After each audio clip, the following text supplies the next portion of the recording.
Good evening. मैं Anshul Singh Tomar Ajay Sahu online classes के इस प्लेटफॉर्म से टेक्नोलॉजी सीरीज़ के लिए एक और लेक्चर लेके आपके सामने उपस्थित हूँ। और मैं आशा करता हूँ कि जितने भी लोग ये वीडियो देख रहे होंगे वो 20 सितंबर छत्तीसगढ़ में जो ACF और फॉरेस्ट रेंजर का एग्ज़ाम होने वाला है उसमें अपनी एक सीट को पाने के लिए दृढ़ निश्चय कर चुके होंगे। तो इसी दृढ़ निश्चय और हार्डवर्क और लगन संकल्प ये सभी को हथियार बना के इस कोरोना वायरस के समय में जो डिप्रेशन है उसको मुंह तोड़ जवाब दे रहे होंगे, ऐसा मैं भली भांति मैं आशा कर सकता हूँ। ठीक है, तो कुछ कमेंट्स की अगर हम बात करें, जो मेरे इंट्रो वीडियो में कुछ कमेंट्स आए थे कि सर ये लेक्चर, ये हमारा इंट्रोडक्शन मतलब टेक्नोलॉजी हम कब तक ख़त्म कर लेंगे। तो उसके लिए मैं आपको बता देता हूँ कि हमारा सिलेबस जो स्पेशली डिज़ाइंड है छत्तीसगढ़ में वो इन 4 चीज़ों पर मेन फोकस करता है। और अगर ध्यान से अगर एनालिसिस किया जाए तो हमको ये देखने को मिलता है कि सभी इक्वली डिवाइडेड हैं। अगर 30 क्वेश्चन आए थे तो वो इक्वली डिवाइड करके रखा हुआ था उसमें। ठीक है, अब इसको हम लोग किस तरीके से पढ़ेंगे, पढ़ने की स्किल्स स्ट्रैटेजी हम लोग इंट्रोडक्शन वीडियो में हम देख चुके थे। अब मैं सिर्फ उन लोगों को बता देता हूँ जिन लोगों को थोड़ा ज़्यादा टेंशन हो रहा है, पेशेंस नहीं हो पा रहा है। ठीक है, तो उनके लिए मैं बता दूँ, हम पॉलिसीज़ पढ़ेंगे 2 दिन, हमारे 2 लेक्चर्स होंगे पॉलिसीज़ के ऊपर। फिर हमारा स्पेस साइंस चालू होगा जिसमें मैं 7 डेज लूँगा। फिर बायोटेक 7, कंप्यूटर साइंस 7, एग्रीकल्चर 7।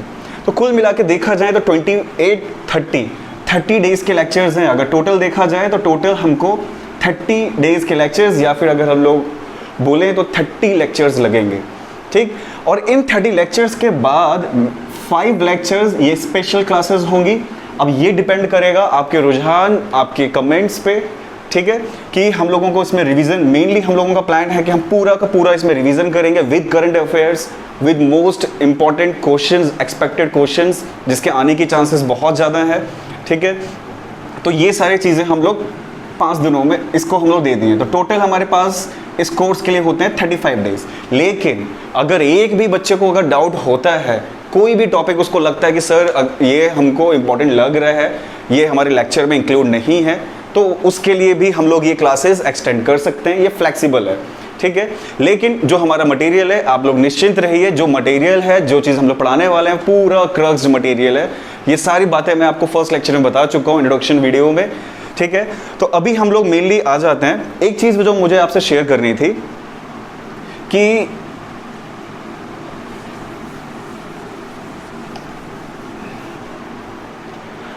हाँ, मेरी वीडियो को आने में थोड़ा सा लेट ज़रूर हुआ है, तो आप थोड़ी सी प्रॉब्लम को समझिए क्योंकि लॉकडाउन का पीरियड है और अभी तक मैं ऑफलाइन क्लासेस ही लेता था और पहली बार ये ऐसे ऑनलाइन प्लेटफॉर्म पे आ रहा हूँ। तो इसके लिए थोड़ा सा सेटअप की ज़रूरत होती है, वरना आप ही लोगों को थोड़ा सा लाइटिंग प्रॉब्लम, साउंड प्रॉब्लम अभी भी बहुत सारा हो रहा है, वो भी 1-2 दिन के अंदर पूरा सॉल्व हो जाएगा। तो इसी प्रॉब्लम की वजह से जो सेटअप है उसको आने में थोड़ा सा देर हो गया था, जिसकी वजह से इतना डिले हुआ है। तो उसके लिए मैं सॉरी बोलता हूँ और आगे ये लेक्चर्स कंटिन्यू हर दिन या अल्टरनेट डेज में आपको मिलते रहेंगे। अब आपका काम सिर्फ ये है, जितना आपको बताया जाता है होमवर्क हर लेक्चर में मिलेगा, जैसा कि बताया था असाइनमेंट मिलेगा, आपको उसके ऊपर रिसर्च करना है। और मैं गारंटी देता हूँ कि ये 35 लेक्चर्स आपके 15 अगस्त से पहले ख़त्म हो जाएंगे। ये 35 लेक्चर्स आपका टेक्नोलॉजी पार्ट, मैंने बोला था मैं इंटरमीडिएट UPSC इंटरमीडिएट लेवल पे कराऊंगा। तो अगर हम इस लेवल पे पढ़ेंगे तो CGPSC ACF का जो सिलेबस है ये तो एकदम ये आपके लिए बहुत आसान हो जाएगा। ठीक, साथ ही साथ हम सारे क्वेश्चंस प्रीवियस ईयर्स में सिर्फ छत्तीसगढ़ में ही नहीं, आसपास के जितने भी स्टेट्स में जितने भी क्वेश्चन इस टॉपिक से आए हुए हैं वो सारे डिस्कशन होंगे। ठीक, लेकिन उससे पहले एक चीज़ और, अब जैसे मैं बोलूँ कि हम लोग पॉलिसीज़, क्योंकि कहीं पे भी आप देखेंगे कोई भी क्लासेस या कोई भी टेक्नोलॉजी की स्टार्टिंग पॉलिसी से नहीं करता है। तो मैं आपको बता देना चाहता हूँ कि कहीं आप लोगों के मन में ये भ्रम या फिर ये डाउट ना आए कि हम पॉलिसीज से स्टार्ट क्यों कर रहे हैं। तो मैं उसके 2 रीजंस बता देता हूँ। सबसे पहला, ये मेरी गट फीलिंग है, क्योंकि पहली 2 लाइंस में नीतियाँ और नीतियों में बदलाव के कारण ये स्पष्ट रूप से लिखा हुआ है, आने के चांसेस बहुत हैं। 2016 और 17 में भले ही इसमें से कोई क्वेश्चन नहीं आया है, लेकिन चांसेस बहुत हैं। ये जड़ है। अगर आपको टेक्नोलॉजी पढ़नी है तो आपको पॉलिसीज़ बहुत अच्छे से पढ़नी पड़ेंगी। ठीक है, यहाँ नहीं आया लेकिन मध्य प्रदेश 2018 के पेपर में इसके ऊपर क्वेश्चन है, उत्तराखंड में इसके ऊपर क्वेश्चन है। ठीक, तो हम लोग पहला कारण तो ये कि हमको पढ़ना है। ठीक है, अब दूसरा कारण ये पॉलिसीज हमको फीलिंग देती हैं। पॉलिसीज, अब जब ये आप पढ़ लोगे, आपको पॉलिसीज सिर्फ ये 4 पॉलिसीज पढ़नी है। जैसे इस क्लास में मैं सिर्फ आपको ये बताऊंगा कि पहली पॉलिसी क्या थी, हर जो नीतियां क्या थी, और इन नीतियों में हम लोगों ने किस चीज़ के ऊपर ज़्यादा ध्यान दिया था। बस हमारा ध्यान पूरा इसी चीज़ के ऊपर रहने वाला है, ठीक है। लेकिन जैसी ये वीडियो जाएगी 5 मिनट के बाद, ये काम ख़त्म कराने के बाद, मैं आपका ये फीलिंग वाला काम चालू करा दूंगा।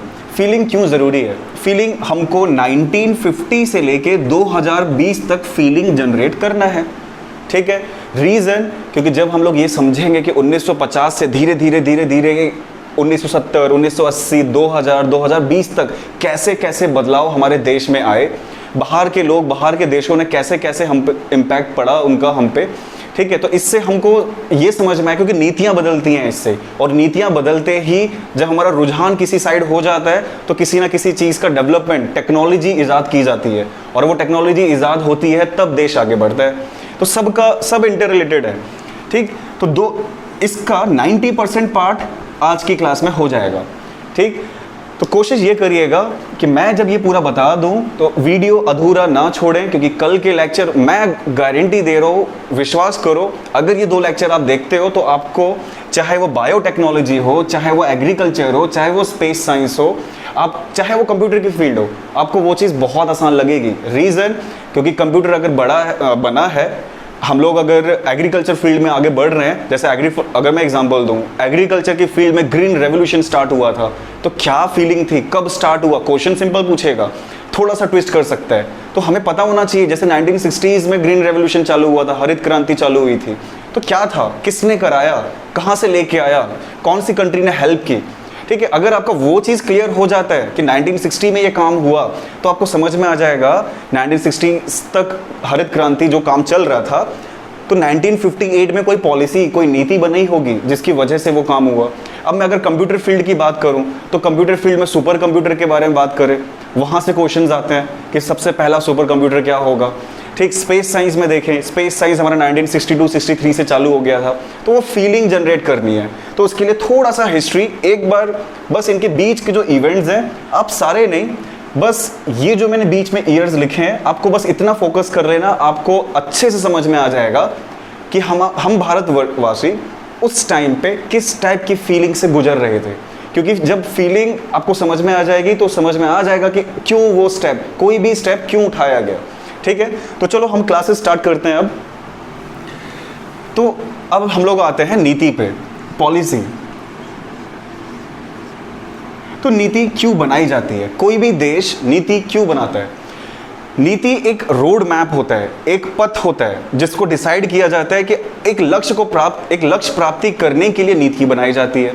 अगर हमारा देश ऐसा सोचता है कि हमें 2020 तक इस पूरे विश्व की प्रथम 5 जो साइंस की फील्ड में जो 5 नेशंस हैं उसके अंदर आ जाना है, ये अगर हमारा लक्ष्य है, तो इस लक्ष्य को प्राप्त करने के लिए कुछ रोड मैप, कुछ नीति बनानी होती है, जिसके ऊपर सभी हमारे साइंटिस्ट, सभी हमारे रिसर्च एंड डेवलपमेंट सिस्टम जैसे इसरो है, DRDO है, ये सब काम करना चालू करते हैं, ठीक।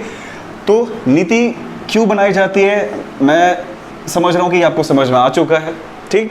तो नीतियाँ हमारे देश में सबसे पहली बार कब बनी? 1958। सबसे पहली बार कब बनी? 1958। और जो लेटेस्ट है वो कब है? 2013। ये ज़्यादा इंपॉर्टेंट है आपके लिए कि हमारी प्रथम नीति, भारत की प्रथम नीति साइंस एंड टेक्नोलॉजी, प्रौद्योगिकी के क्षेत्र में प्रथम नीति कब आई थी? 1958, ठीक। लास्ट अभी रिसेंट करंट जिसके ऊपर हम लोग चल रहे हैं, गगनयान अगर छोड़ा गया है तो गगनयान किस नीति के अनुसार छोड़ा गया है? गगनयान का प्रोजेक्ट चल रहा है, हम सोलर सेल के लिए इजराइल के साथ में मिल के काम कर रहे हैं, ठीक है। हम जापान के साथ डिफेंस ट्रीटीज कर रहे हैं, डिफेंस के सेक्टर में, ठीक है, मिल के काम कर रहे हैं। तो वो सब किस नीति से? 2013 की नीति से, ठीक। तो 1958 में हमारी फर्स्ट नीति आई थी, ये फोर्थ और रिसेंट जो नीति है वो आई है 2013 में। इसके बीच में ये आपको याद करना है, क्वेश्चंस आए हुए हैं। अब जिन लोगों को डीप में पढ़ना है, जो लोगों को पहले, जैसे स्पेशली अगर जनरल को देखा जाए, 4 पोस्ट बनती हैं उनकी, ठीक है, 4 से 8 पोस्ट हैं इस बार। तो सिर्फ जनरल ही क्यों, इतने सारे लोग एग्ज़ाम देने वाले हैं, इतने सारे एग्ज़ाम जो लोग देने वाले हैं उसमें से कितने कम लोगों का सिलेक्शन होना है। तो वो जो चीज़ है जो बाकी लोग बच जाएंगे और जिन लोगों का सिलेक्शन हो जाएगा उसके अंदर फ़र्क सिर्फ ये रह जाएगा कि आप कितने लगन से, कितने इंटरेस्ट से टॉपिक के अंदर जाके पढ़े हैं। अगर आप सिर्फ ये सोच के पढ़ेंगे कि क्या 1983 से क्वेश्चन आ सकता है, क्या इससे क्वेश्चन आ सकता है, नहीं आएगा, नहीं पढ़ेंगे हम लोग। ये वाली बस फीलिंग थोड़े समय के लिए, हार्डवर्क करना है, लगन से एकदम अच्छे से झोंक दो, ठीक है। तो 4 नीतियां आई हैं। अब जैसे कि मैंने इसमें लिखा है 25, 20, 10, आप इसको डेट की फॉर्म में याद करो, अभी के अभी याद कर लो 25, 20, 10। तो इन दोनों के बीच में जैसे गैप है 25, 20 और 10, ठीक। तो आपको ऐसे याद रखना है, चारों को एक साथ याद रखो कि 1958 में पहली नीति आई थी, दूसरी नीति ठीक 25 साल बाद 1983 में, ठीक 20 साल बाद 2003 में और ठीक 10 साल बाद 2013 में, ठीक। तो अब इन नीतियों में क्या क्या चीज़ें, क्या वो टॉपिक्स थे जिसके ऊपर बहुत ज़्यादा ध्यान दिया गया था, हम अब उसकी बात करते हैं। अब जैसे देखा जाए 1958 में हम लोगों ने विज्ञान और वैज्ञानिक प्रौद्योगिकी, मैं हिंदी में लिखा नहीं हूँ, मैं बोलता जा रहा हूँ उसको, science and scientific research, science and scientific research, विज्ञान एवं वैज्ञानिक प्रौद्योगिकी के क्षेत्र में हम लोगों को असलियत में उस समय ऐसा था कि लिटरेसी रेट थी हमारी 18.33%। हमारी भारत की साक्षरता दर थी वो थी सिर्फ महज 18.33%। अब ऐसे समय में हम लोग चाहते हैं कि हम लोग ऐसे लोग निकल के आएँ जो पढ़ें, साइंस की फील्ड में आएँ, ठीक है, विज्ञान की फील्ड में आए और क्या करें, रिसर्च। तो ऐसे बहुत सारे प्रोग्राम्स चलाए गए थे। हम लोगों ने सोच लिया था कि ये वो चीज़ है जिस पे हमको फोकस करना है, लोगों को प्रेरित करना है कि वो 6वीं, 8वीं, 10वीं, 12वीं के बाद जो पढ़ाई छोड़ देते हैं वो पढ़ाई ना छोड़ के वो आगे जाके अनुसंधान करें, जो वो चीज़ सीखे हैं उनके ऊपर प्रैक्टिकल्स करें, एक्सपेरिमेंट्स करें। तो इस चीज़ को प्रेरित किया गया था। और सभी फील्ड्स में, ये याद रखना है आपको, ठीक है, ऑल फील्ड, सभी फील्ड्स में साइंस और साइंटिफिक रिसर्च को हमको क्या करना है, बढ़ावा देना है। ये थी 1958 की नीति। फिर आती है दूसरी नीति। दूसरी नीति आई थी ठीक 25 साल बाद 1983 में। इनके बीच में कुछ इवेंट्स हुए थे। क्यों नीति को बदला गया? अगर एक बार नीति बना दी थी तो इसी पे हम लोग क्यों नहीं कंटिन्यू करें? तो प्रॉब्लम्स थी बीच में। और असलियत में पता है जो क्वेश्चंस बनते हैं ना, वो हिट इन्हीं चीज़ों को किया जाता है, क्योंकि जो चीज़ बदलाव ला दे वही तो इम्पोर्टेंट है। तो ये कुछ चीज़ें ऐसी थी यहाँ पर जिन लोगों ने बदलाव लाया। अब वो स्पेस साइंस से रिलेटेड भी थी, वो बायोटेक्नोलॉजी, वो एग्रीकल्चर, वो कंप्यूटर फील्ड से भी रिलेटेड थी, ठीक है। और यहीं से क्वेश्चन उठते हैं, यहीं से क्वेश्चन उठाए जाते हैं, ठीक। तो हम लोग अभी सिर्फ पॉलिसीज़ पे आते हैं। 1983 में टेक्नोलॉजिकल कॉम्पिटेंस, या फिर अगर हम लोग बोलें प्रौद्योगिकी क्षमता, हमको ये बढ़ाने के लिए हम लोगों ने निश्चय किया।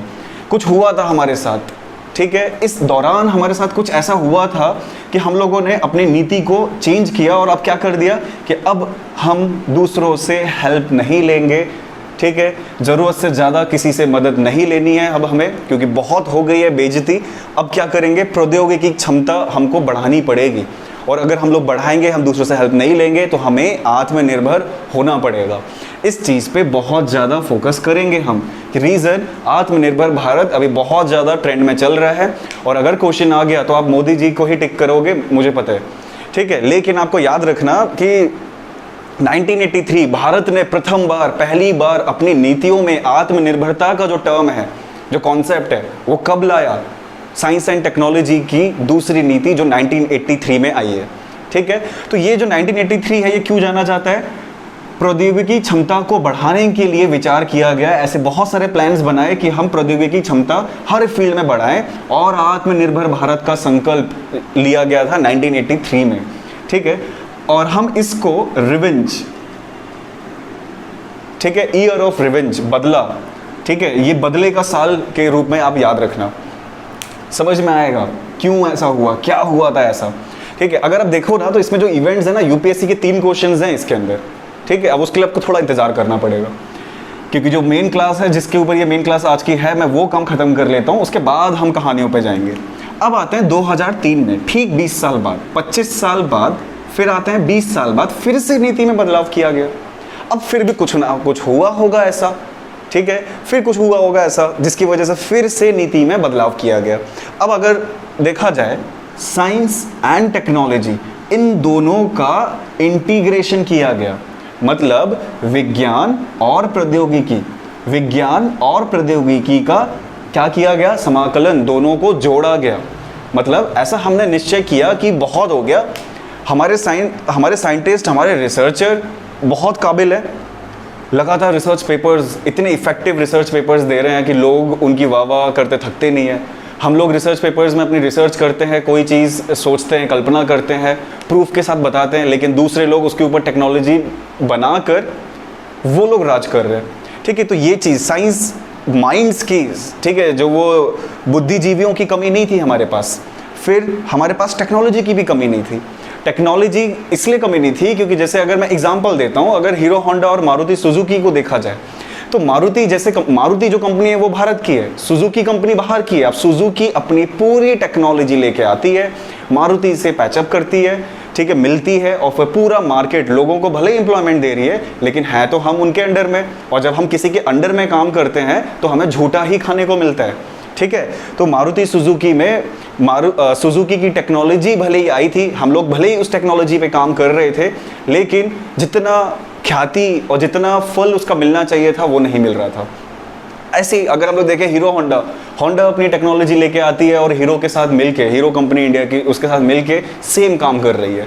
तो मतलब कहने का मतलब ये है कि हमारे पास, हमारे देश में साइंस भी है, टेक्नोलॉजी भी है, लेकिन हम दूसरों की टेक्नोलॉजी पे काम कर रहे हैं और हमारी साइंस के ऊपर दूसरे लोग काम कर रहे हैं। ठीक है, तो दोनों ही तरीके से हमको फायदा नहीं हो रहा है। तो 2003 में ये समझा गया कि अब ज़रूरत है कि अब से जितनी भी चीज़ें, जितने भी हम लोग प्लान्स करें, ठीक है, अब कैसे होनी चाहिए, साइंस के साथ टेक्नोलॉजी का समावेश, समाकलन करना है, इंटीग्रेशन करना है, इन दोनों को मिला देना है, पहली चीज़। दूसरा, अब क्योंकि हम लोग पहले ही सेल्फ रिलायंस हो चुके हैं, आत्मनिर्भर हो चुके हैं, तो आत्मनिर्भर हो गए हैं, ज़्यादा किसी की हेल्प नहीं लेंगे। तो जब ज़्यादा किसी की हेल्प नहीं लेंगे तो साइंस एक्सपेरिमेंट्स ये सब इतने बिना रुपयों के तो होते ही नहीं है। तो चाहिए क्या, निवेश, रुपए चाहिए इन लोगों को। अगर इसरो बना दिया है, इसरो अगर अपना कोई सैटेलाइट लॉन्च करेगा तो रुपए चाहिए उसके, ठीक है, उसके लिए। तो इन्वेस्टमेंट उस टाइम पे ना आपको जो फोकस, जो काम करना है, मतलब इसके अंदर वो ये होगा, ये जो प्लान था वो गवर्नमेंट का प्लान था कि गवर्नमेंट करेगी। ठीक है, मेनली कौन निवेश करेगा, कौन इन्वेस्ट करेगा, गवर्नमेंट। ठीक, तो गवर्नमेंट का निवेश था 2003 में करने की ऐसी नीति थी, क्योंकि 2013 में भी निवेश वाला वर्ड है, ये निवेश है, दोनों में निवेश है, यहाँ कंफ्यूजन होता है।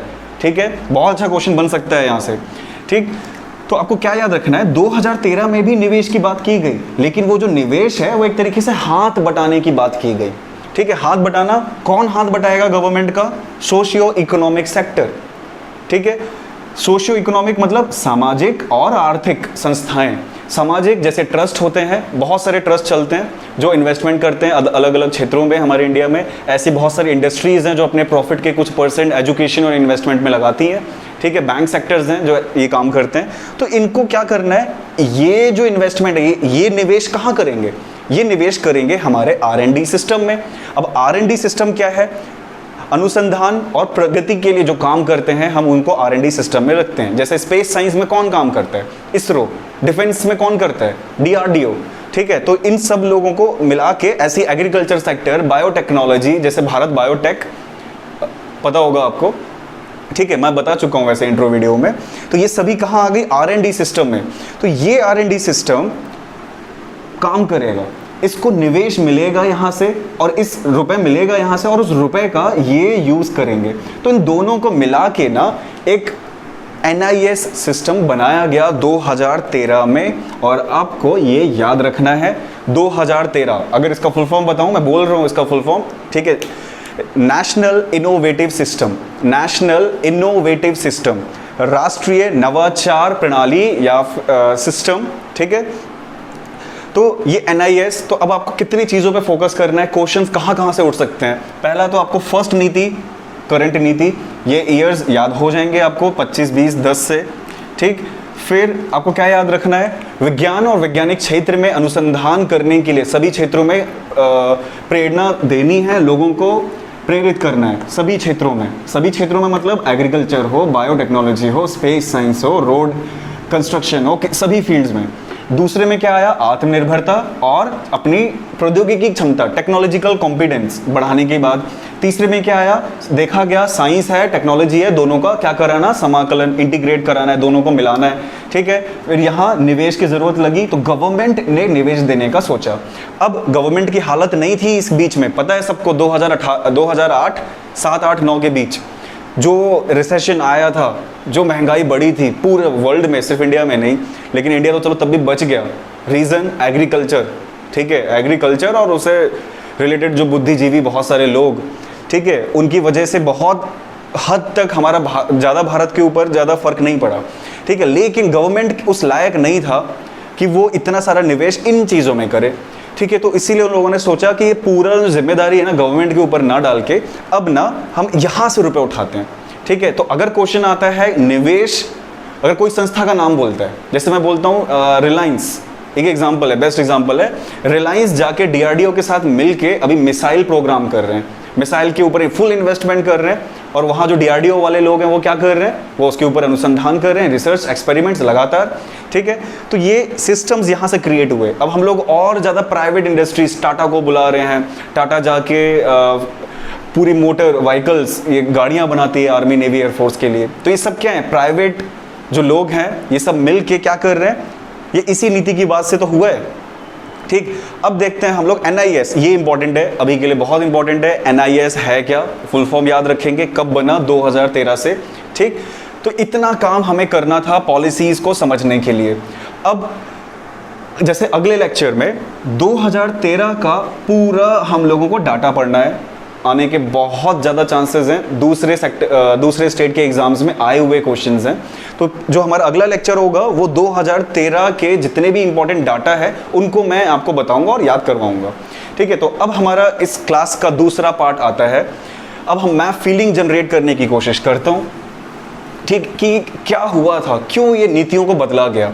तो आप इन 3 लोगों का नाम याद रखेंगे, ठीक है। जैसे MS स्वामीनाथन, पता होगा आपको ये कौन है।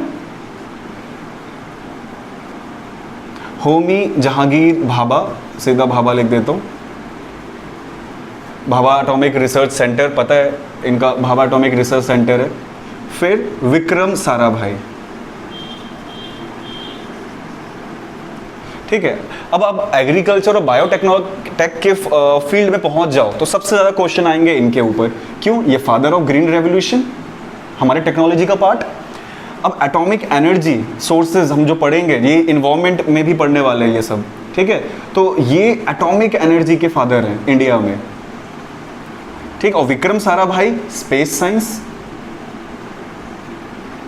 ठीक है, अंतरिक्ष विज्ञान, परमाणु ऊर्जा, और ये हरित क्रांति।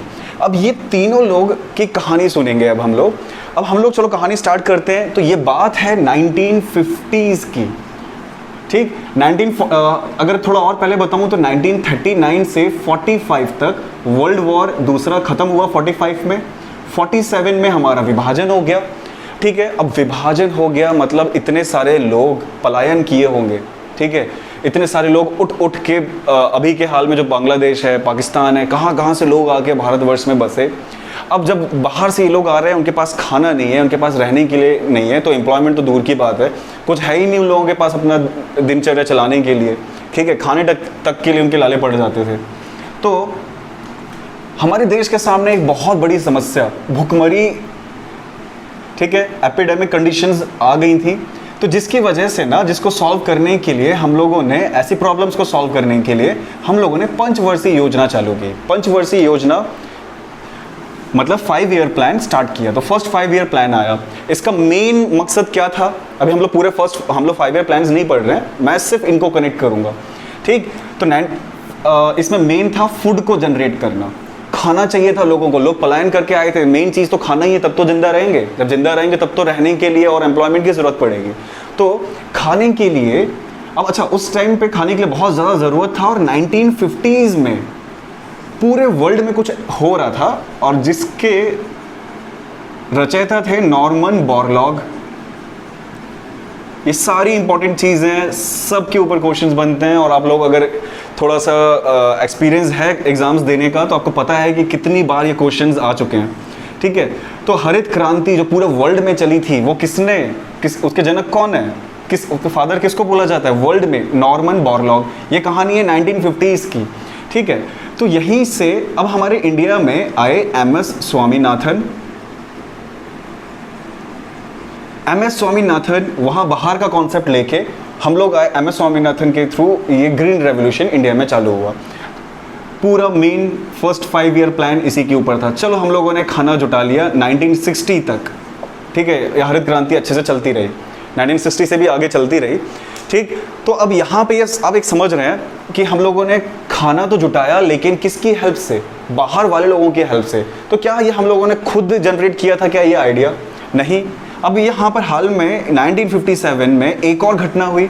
रशिया स्पुतनिक सैटेलाइट को छोड़ देता है, ठीक है। रशिया में भी सेम दिक्कत थी, खाने के लिए इतना पर्याप्त खाना नहीं था वहाँ पे लोगों के लिए।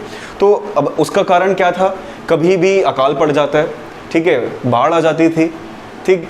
अगर जैसे मान लो बारिश हो गई एकदम बिन मौसम, बोलते हैं ना, बरसात हो गई, ओले पड़ गए।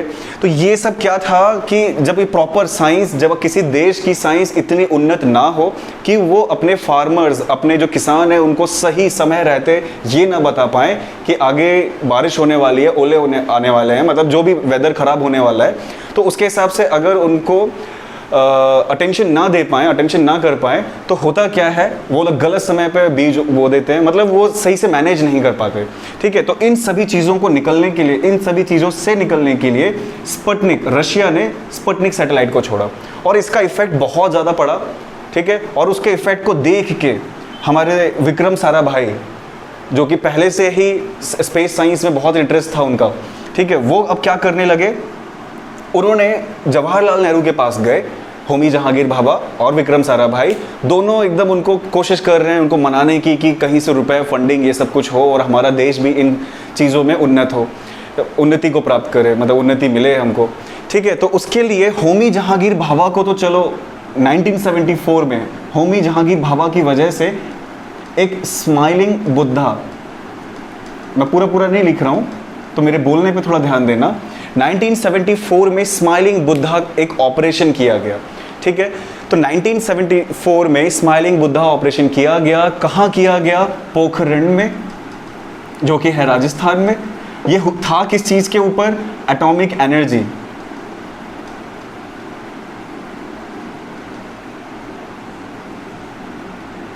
परमाणु ऊर्जा, ठीक है। असलियत में देखो 1974 से पहले ही अमेरिका को पता चल गया था कि हम कुछ ऐसा करने वाले हैं, हम इसके लिए पीछे पड़े हुए हैं। पर उनको ये डर था, क्योंकि वो लोग तो इस चीज़ में पहले से ही उन्नत थे, पर उनको डर था कि कहीं हम इस चीज़ को लड़ाई के लिए यूज़ ना करें, क्योंकि हम लोग बहुत अच्छे सपोर्टर रशिया के थे और अमेरिका, रशिया वैसे ही उन लोगों की नहीं बनती थी। तो उन लोगों ने हम पे बैन लगा दिए थे, ठीक है। बैन बाद में 1974 के पोखरण के बाद बैन लगा, लेकिन उससे पहले हमको सैटेलाइट से देखा जा रहा था, ठीक है, कि हम लोग कहीं वो एक्सपेरिमेंट ना कर लें। और बहुत पॉलिटिकल प्रेशर था उस टाइम पे, राजनीतिक प्रेशर बहुत ज़्यादा था, लेकिन हम लोग कहाँ मानने वाले थे। हमने एक्सपेरिमेंट किया और हम लोग सक्सेसफुल हुए, और जैसे ही सक्सेसफुल हुए पूरे इंटरनेशनल प्लेटफॉर्म पे हमको बैन कर दिया गया कि अब कोई भी देश इस क्षेत्र में हमसे बात नहीं कर सकता। हम लोग बस आदान प्रदान जो भी है इस क्षेत्र में बाकी देशों से नहीं कर सकते हैं, ठीक। अब ऐसे ही 1975 में कुछ हुआ। अब 1975 में आर्यभट्ट का लॉन्च हुआ, सबको पता होगा आर्यभट्ट, और एक साइट एक्सपेरिमेंट, ठीक है। तो आर्यभट्ट लॉन्च हुआ 1975 में, किसकी हेल्प से? रशिया की हेल्प से। और साइट हुआ नासा की हेल्प से। ये दोनों काम किए थे इसरो ने। तो इसरो ने क्या किया, 1975 में इसरो ने अपना फर्स्ट सैटेलाइट लॉन्च किया। याद रखना, फर्स्ट सैटेलाइट अगर कोई पूछता है तो आर्यभट्ट, पर अगर कोई पूछता है फर्स्ट रॉकेट लॉन्चर तो वो 1963 में ही हो गया था। चलो मैं उसका नाम बता देता हूँ, उसका नाम है नाइक अपाचे। अभी हम लोगों ने अपाचे हेलीकॉप्टर्स लिए हैं, ठीक है, अमेरिका से अभी अपाचे हेलीकॉप्टर्स हम लोग ले रहे हैं, ठीक है। असलियत में वो एक रॉकेट लॉन्चर का भी नाम है, नाइक अपाचे। 1963 में रॉकेट लॉन्चर अगर आता है तो नाइक अपाचे 1963, ठीक। डिटेल में पढ़ने वाले हम उसको। तो आर्यभट्ट 1975 में रशिया की हेल्प से, पूरी टेक्नोलॉजी हमने बनाई थी, सब हम लोगों ने बनाया था, लेकिन लॉन्चिंग पैड ऐसा लॉन्चिंग पैड नहीं था हमारे पास कि हम इस इतनी उन्नत सैटेलाइट जो इतनी मुश्किल से बनाई गई है उसको वहाँ से लॉन्च कर पाएँ, इतना रिस्क भी नहीं ले सकते थे। इस वजह से रशिया से हम लोगों ने लॉन्च कराई।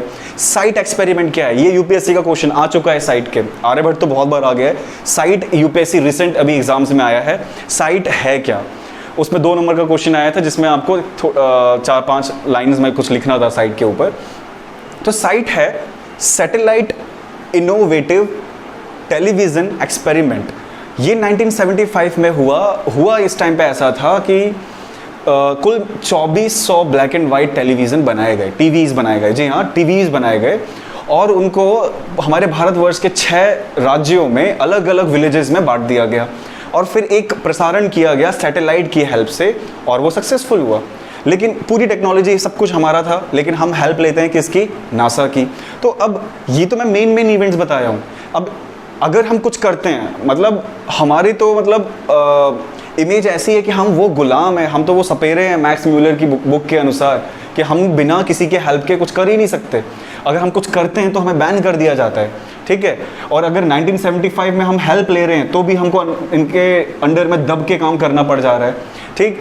अब इसी का तो नतीजा है जो 1978 में हमको एक भुगतना पड़ा था। हम लोगों ने जब अपने एक डॉक्टर को, एक बहुत ही प्रतिष्ठित, बहुत ही इंटेलिजेंट एक डॉक्टर को खोए थे, जिनका नाम था डॉक्टर मुखोपाध्याय, सुभाष मुखोपाध्याय, ठीक है। ये डॉक्टर मुखोपाध्याय दुर्गा के नाम से आप लोग जानते होंगे कि ये देखो 1978 में कलकत्ता में एक दंपति थी जिनका बच्चा नहीं हो रहा था, तो उनको बच्चा दिलाने के लिए उन्होंने टेस्ट ट्यूब टेक्निक यूज़ की बिना किसी हेल्प के, ठीक। अब उन्होंने टेस्ट ट्यूब टेक्निक से एक बच्ची को जन्म दिया, ठीक है, जिसका नाम रखा गया दुर्गा। ये हमारे इंडिया का पहला, ठीक। और अगर शायद आपको पता होगा कि वर्ल्ड में पहला था लुइस ब्राउन, ठीक है। तो लुइस ब्राउन से 67 डेज बाद ये बच्चा जन्म लिया था, तो वर्ल्ड में हम सेकंड हो जाते। लेकिन प्रॉब्लम कहाँ होती है कि जब डॉक्टर मुखोपाध्याय दुर्गा का जन्म होने के बाद जब ये ऐलान करते हैं कि मैंने एक टेस्ट ट्यूब बेबी को एक जन्म दिया है, मतलब एक ऐसे बच्चे को जन्म दिया है जो कि नेचुरल नहीं है, ठीक है, प्राकृतिक नहीं है, तो लोगों ने, हम ही लोगों ने, भारतवर्ष लोगों ने ही उसका साथ नहीं दिया, जिसकी वजह से उन्होंने 1981 में आत्महत्या की, फांसी लगाई थी उन्होंने, और फाइनली वो चले गए, वो हमारे बीच नहीं रहे। 4 साल वो उनके बहुत ही डिप्रेशन वाले साल थे।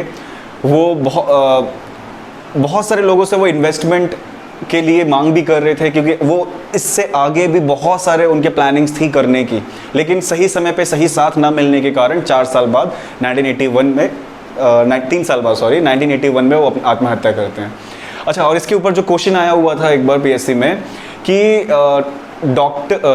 एक डॉक्टर की मौत, 1991 में एक फिल्म आई है एक डॉक्टर की मौत, वो किस पे आधारित है, ठीक है। तो वो असली में डॉक्टर मुखोपाध्याय, ठीक है, वो दुर्गा टेस्ट ट्यूब बेबी, ये याद रखना है आपको, ठीक। पर हाँ, फाइनली 2005 में उनको रिकॉग्निशन मिला, लोगों को वो ख्याति मिली, उनको, भारतवर्ष को भी वो ख्याति मिली। 2005 में हम लोगों ने, पूरे विश्व ने ये मान लिया, ठीक है, पूरा रिसर्च टेस्टिंग हुई थी, बहुत कुछ हुआ उसके बाद। तो 2005 में फाइनली उनके मरने के इतने सालों बाद हम लोगों ने वो जो ख्याति उनको उस टाइम मिलनी चाहिए थी, शायद वो नहीं मरते अगर हम लोगों ने हेल्प, मतलब उन लोग उस टाइम पे लोगों ने हेल्प की होती, ठीक है। तो 2005 में माना गया कि सही में लुइस ब्राउन के जन्म लेने के 67 डेज बाद दुर्गा का, जो कि इंडिया ने बिना किसी हेल्प के ये काम करके दिखाया, ठीक। लेकिन क्यों ऐसा था, फील हमको ये करना है, क्यों ऐसा हुआ, लोगों ने क्यों नहीं माना, बाकी वहाँ विदेशों के लोगों ने क्यों नहीं माना, क्योंकि हम गुलाम थे, वो हमें वो रेपुटेशन, ठीक है, वो ख्याति नहीं देना चाहते थे कि हम भी, वो मान ही नहीं सकते कि हम किसी के बिना, किसी के हेल्प के बिना भी ये काम, ऐसे काम कर सकते हैं, कोई नए काम कर सकते हैं। ऐसे ही 1978 में मार्क II पंप्स, ये अभी रिसेंट करंट अफेयर्स में चल रहे थे, मार्क II पंप्स जो गरीब देशों में यूनिसेफ लगवाते हैं, जो गली गली गांव-गांव में जो आप हैंडपम्प्स देखते हैं, उनको मार्क II पंप्स कहते हैं। ये इंडिया की ही इजाद है। और यूनिसेफ ने इसी को पूरे बहुत सारे देशों में जहाँ जो उस लायक नहीं थे, पानी की प्रॉब्लम थी, वहाँ मार्क II पंप्स की टेक्नोलॉजी लेके गए हैं। लेकिन वो फिर से वही बात, ख्याति जो मिलनी थी इंडिया को, अब जैसे आप ही लोग समझ लीजिए, इतनी बड़ी चीज़, इतनी कॉमन चीज़, लेकिन इतनी इंपॉर्टेंट चीज़ जो हर गांव में है, लेकिन उसको मार्क II पंप्स, वो आप खुद ही नहीं जानते कि वो टेक्नोलॉजी इंडिया में ईजाद की गई है, और उसका सभी पूरे देश, इतने सारे जो गरीब देश हैं वो लोग यूज़ कर रहे हैं। ठीक है, दान कर दिए हम लोग। तो अब इससे अगर हम लोग फीलिंग जनरेट करें तो क्या फील होता है? हमको ये फील होता है, ठीक है 1958 में कंडीशन ऐसी थी कि लोगों के पास खाने के लिए नहीं था, हम सभी फील्ड्स में एक तरीके से पिछड़े हुए थे, नया देश बना था, तो अभी लोग खाने पीने, तो हम लोग साइंस के लिए सोच रहे थे कि सारी चीज़ों में उन्नत होना है, तो सिंपल स्ट्रेटेजी थी। अब इतने सालों में जब हमें ये समझ में आने लग गया कि हम खुद से कुछ नहीं कर सकते, अगर किया तो बैन हो जाएंगे, अगर हम लोग कुछ टेक्नोलॉजी पूरा काम खुद से करते हैं लेकिन लास्ट में कहीं ना कहीं बच जा रहे हैं कि हमको थोड़ी सी हेल्प ले जानी पड़ रही है, मतलब 99.9% काम पूरा हमारा है, 0.1% अगर हम हेल्प ले लेते हैं तो वो वैल्यू भी हमको कोई नहीं दे रहा है, ठीक है, जो मिलनी चाहिए। और ऐसे ही यही एक नतीजा है, लोगों ने मानने से इनकार कर दिया था कि ये काम इनका है। अब ऐसी तो एग्जाम्पल है सत्येंद्र नाथ बोस का, जब उन्होंने ये बोला था कि हर लिविंग बॉडी में, अगर हर कोई जीवित वस्तु है तो उसके अंदर, उसके अणु में क्या है? प्राण शक्ति। ठीक है, जब उन्होंने ये बोला, ये research paper royal society Bangalore Britain वहाँ पहुँचा, तो उन लोगों ने साफ इनकार कर दिया और वो उसको रिजेक्ट करके वापस भेज दिया, तो वर्ल्ड ने नहीं माना। ठीक, लेकिन जब ये सर्न एक्सपेरिमेंट 2003 के बाद जो एक्सपेरिमेंट चालू हुआ, ठीक, उसके बाद उनको खुद पता चला, जब वो बिग बैंग वाला जो कंडीशंस आप सब लोग जानते होंगे, 2003-2006 तक वो हुई, स्ट्राइक्स भी हुए कि कहीं ये इंडिया, मतलब पूरे वर्ल्ड में छोटे छोटे ब्लैक होल्स बन गए, हम पूरे मानव खत्म हो गए उसके अंदर, तो बहुत सारे लोग डर की वजह से स्ट्राइक भी किए। और पूरा एक्सपेरिमेंट खत्म होने के बाद क्या पता चलता है? यही कि हर प्राण शक्ति में, वो बिग बैंग के टाइम पे जो पहला जो सिस्टम जो बनता है, वो अणु, वो क्या है? उसका नाम रखा गया हिग्स बोसॉन। ठीक है, उसका नाम क्या रखा गया? Higgs boson. ये वो पार्टिकल का डिस्कवरी किया गया। अब हिग्स बोसॉन बन गया। साइंटिस्ट जो पूरा सर्न एक्सपेरिमेंट कराया था, आप लोग देख सकते हैं, आपको डिटेल में पढ़ना पड़ेगा सर्न एक्सपेरिमेंट, ये हम पढ़ाएंगे सर्न एक्सपेरिमेंट। ठीक है, उसका जो मेन साइंटिस्ट था जिसकी थ्योरी पे काम चला, वो था हिग्स का। ठीक है, लेकिन फिर जब साइंटिस्ट, हमारे इंडियन साइंटिस्ट ने भी क्लेम किया, तो पता चला कि ये हिग्स से पहले हमारे सत्येंद्र नाथ बोस ने बहुत पहले ही, इनसे बहुत पहले ही ये इस चीज़ के लिए बात कर चुके थे। ठीक है, तो इसी वजह से तो अब हिग्स के साथ जो बोसॉन है, वो जो बोसॉन पार्टिकल्स होते हैं, फिजिक्स वाले लोग, केमिस्ट्री वाले लोग ज़्यादा अच्छे से समझेंगे, वो बोसॉन का जो बोस है वो असल में सत्येंद्र नाथ बोस के नाम पे है। ठीक है, वही सेम कहानी डॉक्टर मुखोपाध्याय वाली, तुम करोगे क्योंकि हम गुलाम है, हमारी इमेज है गुलाम वाली है, तो हम जो अगर काम करेंगे भी तो उसके लिए आपको ख्याति नहीं मिलेगी। ठीक है, तो अब हम लोगों को फीलिंग आ गई है, अब हमको क्या करना है, लोगों को एक तरीके से ना बदले की भावना, जो कुछ हुआ हमारे साथ अब बदला लेंगे। अब बदला लेंगे अगर, तो टेक्नोलॉजिकली कॉम्पिटेंस, हमको अपनी प्रौद्योगिकी क्षमता बढ़ानी पड़ेगी। ठीक है, और अब दूसरों से हेल्प नहीं लेंगे। ठीक है, मुंह तोड़ जवाब देंगे, आत्मनिर्भरता। ठीक है, तो इस वजह से ये पॉलिसी चेंज की गई। और मैं बोल रहा हूँ ये रिवेंज का ईयर है। कैसे याद कर सकते हो, इंडिया पहली बार क्रिकेट वर्ल्ड कप जीती थी। उस टाइम पे बहुत कहानियां सुनी होंगी आपने भी कि जब जा रहे थे कपिल देव अपनी टीम को लेके, तो हम देशवासियों, हम भारतवर्षियों को खुद को ही विश्वास नहीं था कि वो जीत भी पाएंगे। रीज़न, क्योंकि जो हमको कोई बोलता है हम उसी की बात मानते हैं, और हम सुनते अपने लोगों की नहीं, हम दूसरे लोगों की सुनते हैं। तो हमको वो लोग, अमेरिकन, ब्रिटिश लोग क्या बोलते हैं हम लोगों के बारे में, हम वो ज़्यादा सुनते हैं और वही विश्वास करते हैं। और फिर हम में से कोई, अगर हमारे बीच में से कोई कुछ अच्छा काम करने के लिए जाता है, तो उसको वो कॉन्फिडेंस जो ज़रूरत पड़ने पर जो ज़रूरत रहती है, वो कॉन्फिडेंस उस बंदे को नहीं दे पाते हैं। ये उन्हीं के एग्जाम्पल्स हैं, एग्जाम्पल्स भरे हुए हैं। ठीक है, जैसे कल की क्लास में मैं 1991 इसकी बात करने वाला हूँ, कल की क्लास में CDAC सुपर कंप्यूटर। ठीक, तो चलो ये काम हुआ। अब 1984 में आप लोगों को पता होगा 1984 में क्यों जाना जाता है 1984? ये जाना जाता है राकेश शर्मा के नाम पे। क्वेश्चन आया हुआ है, राकेश शर्मा इंडिया में किस एजेंसी या किस सिस्टम को बिलोंग करते थे, वो किस सिस्टम से रिलेटेड हैं? सबको पता होगा, इतना सबको पता होगा कि राकेश शर्मा एयरफोर्स से। ठीक है, जो राकेश शर्मा है वो इंडियन एयर फोर्स से रिलेटेड है। इनकी पोस्ट आपको याद रखनी है, स्क्वाड्रन लीडर। ये पोस्ट है एयरफोर्स में, स्क्वाड्रन लीडर। ठीक, अब जो क्वेश्चन है जो रिसेंट में, अभी करंट अफेयर्स अगर मैं इसी को टच करूं करंट अफेयर्स में, तो रिसेंट में एक आदमी का नाम बहुत ज़्यादा चल रहा है, एक सर मतलब कोई एक है, राकेश शर्मा का ही कलीग हैं, उनका नाम बहुत ज़्यादा चल रहा है। ठीक है, अब कुछ हुआ है, अब ये काम आपका है, ये आपका फर्स्ट होमवर्क है। आपको क्या करना है, आपको ये पता करना है कि राकेश शर्मा जब रशिया गए थे ट्रेनिंग पे, ठीक, तो जब ट्रेनिंग में वो अकेले नहीं गए थे, उनके साथ में इंडियन एयरफोर्स का एक कोमोडोर, एक रैंक है कोमोडोर, ठीक है, वो भी एक दो बंदे गए थे। ठीक है, उसमें से एक राकेश शर्मा थे और एक अदर पर्सन कोई, जिनका नाम मैं आपसे पूछ रहा हूँ। तो आपको कमेंट सेक्शन में सर्च करो, फ़ायदा होगा क्योंकि रिसेंट है, करंट अफेयर्स है। ठीक है, तो आपको ये पर्सन का नाम मेरे को बताना है कमेंट सेक्शन में। ठीक है, दूसरी चीज़ जो अभी फिर से करंट अफेयर्स को अगर मैं टच करूँ, राकेश शर्मा, जैसे क्वेश्चन आया था एक बार CDSE में क्वेश्चन आया था, कंबाइंड डिफेंस सर्विसेज के क्वेश्चन थे कि राकेश शर्मा क्या थे, एस्ट्रोनॉट थे, कॉस्मोनॉट थे। ठीक है, तो वो क्वेश्चन ऐसा आया था, तो राकेश शर्मा क्या थे? राकेश शर्मा कॉस्मोनॉट थे। बहुत सारे लोगों को पता होगा, जिनको नहीं पता उनको बता दूं कि अगर रशिया की स्पेस एजेंसी से आप उड़ान भरते हो, ठीक है, तो आपको कॉस्मोनॉट, रशियंस को कॉस्मोनॉट बोला जाता है, ठीक, और अमेरिकन्स को बोला जाता है एस्ट्रोनॉट। ठीक है, एस्ट्रोनॉट। तो जैसे नासा से जैसे हमारी सबसे पहले कौन गई, कल्पना चावला, फिर उसके बाद सुनीता विलियम्स। ठीक है, तो आपको क्या करना है, अच्छा हाँ, इसी के ऊपर एक क्वेश्चन और आया है, तो आपको मैं ना ये होमवर्क देता हूँ। पहला क्वेश्चन, आपको वो पर्सन का नाम ढूंढ के देना है, ये फर्स्ट क्वेश्चन है, आपको उस पर्सन का नाम ढूंढ के देना है जो राकेश शर्मा के साथ में रशिया गया था, जो कि एक बैकअप, एक एक्स्ट्रा का काम किए थे। ठीक, दूसरा, हमारे इंडिया में गगनयान प्लान हो रहा है। ठीक है, गगनयान में अब क्योंकि 200 इंडियन एयरफोर्स के लोगों को सिलेक्ट किया गया, ठीक है, 1-2 साल पहले 200 इंडियन एयरफोर्स के लोगों को सिलेक्ट किया गया, पायलट्स को सिलेक्ट किया गया, और उसमें से फाइनली 12 लोगों का सिलेक्शन रशियन स्पेस एजेंसी ने किया, और उन 12 में से भी 4 लोगों का सिलेक्शन हुआ। उनको फुल ट्रेनिंग मिल रही है लगातार। ठीक है, क्योंकि 2022 तक का हमारा लक्ष्य है कि हम लोग गगनयान मतलब ऊपर अंतरिक्ष में लोगों को इंडिया से भेजेंगे। ठीक है, लेकिन वो कोशिश ये है कि 2021 में ही हो जाएगा।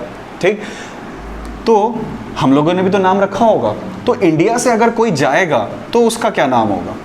ठीक है, जैसे अमेरिका से जाओगे, नासा से जाओगे तो एस्ट्रोनॉट, ठीक है, रशियन स्पेस एजेंसी से जाओगे तो कॉस्मोनॉट, तो इंडिया से अगर जाओगे तो उनका नाम क्या होगा? ठीक है, ये है आपका सेकंड क्वेश्चन। अब जो थर्ड क्वेश्चन है वो आपको ये बताना है, चलो मैं आपको एक हिंट देता हूं, ये क्वेश्चन ACF में आ चुका है, 2016-2017 में से ही किसी पेपर में ये क्वेश्चन आया हुआ है। क्वेश्चन ये है कि 4 ऑप्शंस हैं आपके, 4 ऑप्शंस हैं, और 4 ऑप्शंस में ये पूछा जाता है कि इनमें से कौन सा पर्सन नासा से उड़ा था, और वो नासा से मतलब वो इंडिया का ही पर्सन है। ठीक है, मतलब इंडो अमेरिकन है वो। ठीक, इंडो अमेरिकन, इंडिया, इसका ओरिजिन इंडिया और अमेरिका। ठीक है, इंडिया में जन्म हुआ था उसका, ठीक है, अमेरिका में पढ़ाई किया था, और फिर वो जाके वो नासा के थ्रू एक एस्ट्रोनॉट बना। तो उसका क्वेश्चन आया था, उसका नाम आपको कर लेना है। ठीक है, उसका नाम आप याद करेंगे। अच्छा, अब ये तो सही बात है कि ये क्वेश्चन रिपीट तो नहीं होगा, तो जब आप ये कल क्वेश्चन लेके आएंगे ना, तो मैं आपको बता दूंगा कि अब क्वेश्चन क्या आ सकता है, क्योंकि ट्रेंड में एक और नाम चल रहा है, वो मैं कल की क्लास में, अगली क्लास में आपको बताऊंगा कि क्या नाम है। तो आपके सामने 3 क्वेश्चन हो गए हैं, अभी 3 होमवर्क क्वेश्चन है, असाइनमेंट क्वेश्चन है। कोशिश करिएगा कि सिर्फ नाम ना ढूंढें, नाम पढ़ने के लिए कुछ अगर एक्स्ट्रा आपको समझ में आता है, आपको अच्छा लगता है, तो कमेंट सेक्शन में ज़रूर बताइए, क्योंकि जब आप एक चीज़ की खोज करने के लिए निकलते हैं, अगर आपको सिर्फ एक ज्ञान प्राप्त करने की कोशिश करोगे एक पॉइंट का, तो आप देखेंगे एक के साथ में आपको 2, 3, 4 बहुत सारा और एलिमेंट्स मिलते हैं, तब मज़ा आता है, तब मिलता है ज्ञान रस। ठीक है, तो पहला क्वेश्चन, राकेश शर्मा के साथ कौन था, इंडिया से अगर कोई जाएगा तो उसे क्या बोलेंगे, कौन सा नॉट बोलेंगे, और तीसरा आपको ये क्वेश्चन ढूंढना है और उस आदमी का नाम 3 पॉइंट करके उसका नाम लिखना है।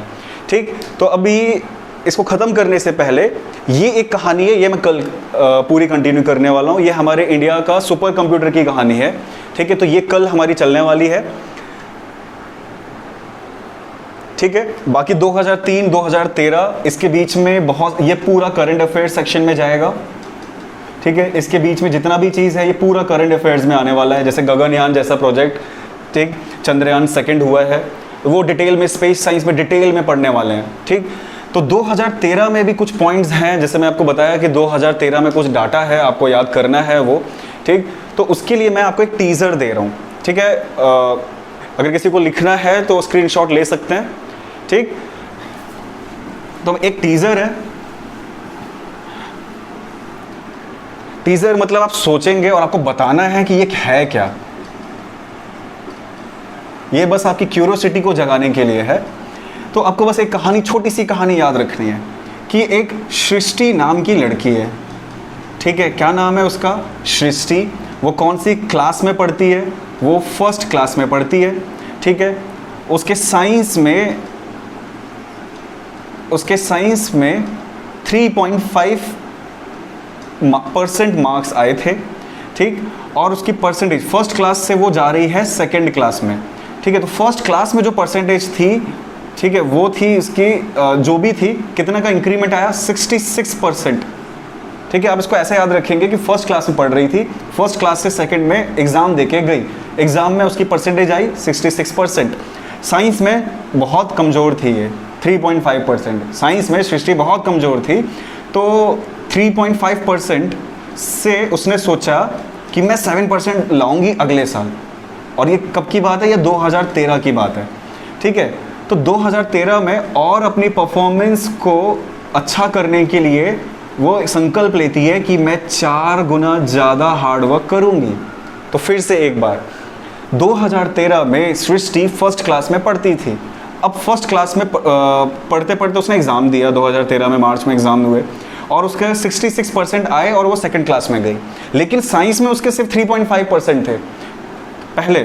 ठीक है, और उसने क्या सोचा कि अब मैं ना 7%, अगले साल जब होंगी ना सेकंड क्लास का जब एग्जाम दूंगी, तब मैं ना 7% लेके आऊँगी। बहुत अच्छा सोच रही है, लेकिन पास ये तब भी नहीं हो पाएगी।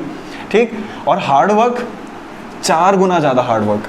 ये कितना गुना हार्डवर्क करेगी? 4 गुना ज़्यादा हार्डवर्क। तो ये टीज़र है, आपको याद हो पाए तो बहुत अच्छी बात है। अगर याद हो गया तो कल की क्लास आपके लिए एकदम मक्खन की तरह चलने वाली है। तो कल की क्लास में जो हमारा लेक्चर 2 आएगा, उसमें हम लोग 2013 की रिपोर्ट देखने वाले हैं, जो कि बहुत इंपॉर्टेंट है। हमारे पड़ोसी देश में क्वेश्चंस आए हैं इसके ऊपर। मध्य प्रदेश के जो पीएससी हुआ है फॉरेस्ट रेंजर का, एसीएफ का, सॉरी। ठीक, तो 2013 की रिपोर्ट में ये हम लोग पढ़ेंगे, साथ में करंट अफेयर्स और सुपर कंप्यूटर।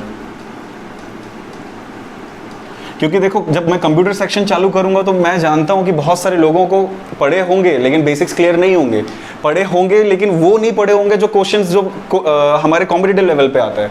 तो ना, जो 7 क्लासेस का जो बेयरिंग है जो हम लोग लेके चल रहे हैं, तो मैं एकदम बेसिक से स्टार्ट करने वाला हूँ इसको। मैं भूल जाऊँगा कि मैं ऐसा सोच के पढ़ाऊँगा कि आपको कंप्यूटर के बारे में कुछ नहीं आता। ठीक है, तो ऐसा सोच के अगर मैं पढ़ाऊँगा तो थोड़ा सा इंटरेस्ट गेन करना पड़ेगा आपको। इंटरेस्ट के लिए ना सुपर कंप्यूटर पढ़ना पड़ेगा, जो कि मैं कल की क्लास में बताऊँगा। तो हमारी ये 2 क्लासेस हैं, लेक्चर 1 आज का, कल लेक्चर 2। तो जो फीलिंग्स जनरेट करने वाला काम है वो इन 2 लेक्चर्स में मेरा ख़त्म हो जाएगा। इसके बाद एक डाउट क्लियरिंग सेशन होगा, लेक्चर 3, जिसको मैं ये पूरा का पूरा पॉलिसीज़, इससे रिलेटेड अगर आपको कोई भी डाउट होता है इसके बीच में, या फिर आपको कोई भी इवेंट आपको लगता है कि टेक्नोलॉजी, साइंस एंड टेक्नोलॉजी से रिलेटेड है, एग्रीकल्चर से रिलेटेड है, बायोटेक्नोलॉजी से, कंप्यूटर, स्पेस साइंस, कोई भी अगर एक टॉपिक अगर आप चाहते हो कि इसके ऊपर एक सर सेपरेट लेक्चर दे दो, ठीक है, तो मैं इस प्लान से हटके एक लेक्चर हम लोग यूट्यूब पे डाल सकते हैं। ठीक है, तो मैं आशा करता हूँ कि आप लोगों को ये लेक्चर अच्छा लगा होगा, और अगर कमियाँ होंगी, जो कि जाहिर है हो सकती हैं, आसान नहीं है कि बिना फेशियल एक्सप्रेशंस के ये वीडियोस रिकॉर्ड करना। तो मैं आशा करता हूँ कि आप कमेंट्स करके मेरे को कुछ भी चीज़ जो अगले लेक्चर में ना हो वो बताएं। धन्यवाद।